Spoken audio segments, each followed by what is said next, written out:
is a lot going on when you have to transform into Hellboy, so I'm curious, between the makeup effects and the costume, is there one single piece of the whole getup that you really had a hard time getting used to? A couple, yeah. The tail is very difficult to get used to because I'm used to sitting in chairs between takes, and you can't do that when you have a tail.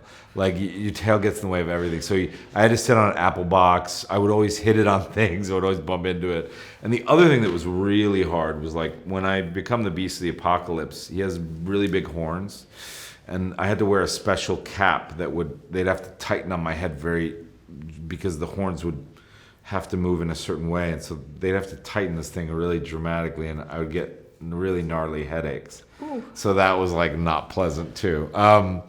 But those were, like, yeah, those were terrible. The other stuff, like, while it seems horrible on the surface, like, I actually kind of got really into, and I started to, like, really enjoy. You wear it quite well, so I would believe it. Yeah. One thing I was reading in the press notes that caught my eye that I think you said about Milla is that she let you stay in your intense weird place. So I got curious, what is that intense weird place? Is it specific to Hellboy, or is it with every role you do? It's with every role I do. I get, like, I get really into what I do. I mean, here's my thing is, like, I feel like at our essence, what we are as storytellers and in terms of this acting business is we are in service of an audience and of fans. Like, and I truly am willing to go to any lengths of being a weirdo or being busted up or whatever to create a beautiful product. And sometimes those places get weird, like, because I have to play an angry, demon who's conflicted and all this stuff. There are some days where I just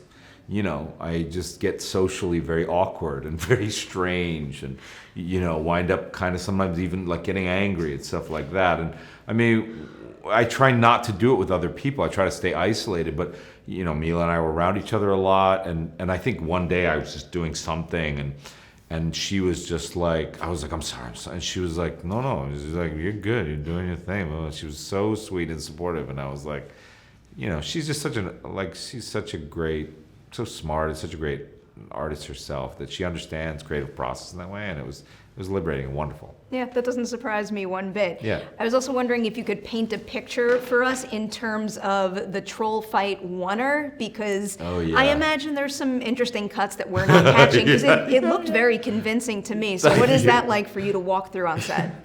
I mean, you're not actually hitting me 5 football fields in the air, like down to another tree.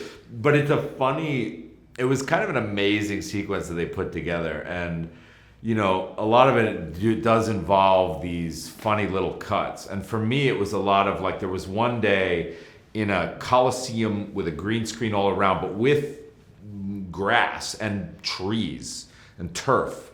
And, like, where I was just, like, running and sliding and flipping and doing all this stuff. And they'd kind of explain to me certain sections of the sequence, and then we would do it. But yeah, it's a very weird, piecemeal day, but I'm very happy. I love sequences like that. I think they're so interesting and fun. It looked really good too. To wrap up, I can tell that you really care about the fan base here, but you're someone who has been part of a number of major film and TV fan bases at this point. So what is it about the Hellboy fan in particular that makes them stand out? I think they're like, how do I put this? Like diehard weirdos, like, in a way that I love. Like, a lot of them seem to be really, like, into, like, metal and different things like that. And, like, like, I met some people like Marilyn Manson's, like, a big Hellboy guy. And, like, there's, like, there's a really cool Hellboy subculture, like the people that have the tattoos and the whole thing. And it's, it's these, like, I mean, it's what I identify with too. It's why I love the character so much. Is, like, he's an outcast, and I think the people that love him feel a bit like they're outcasts, and so yeah, they're like, they're like real nerd weirdos, and, like, I like them.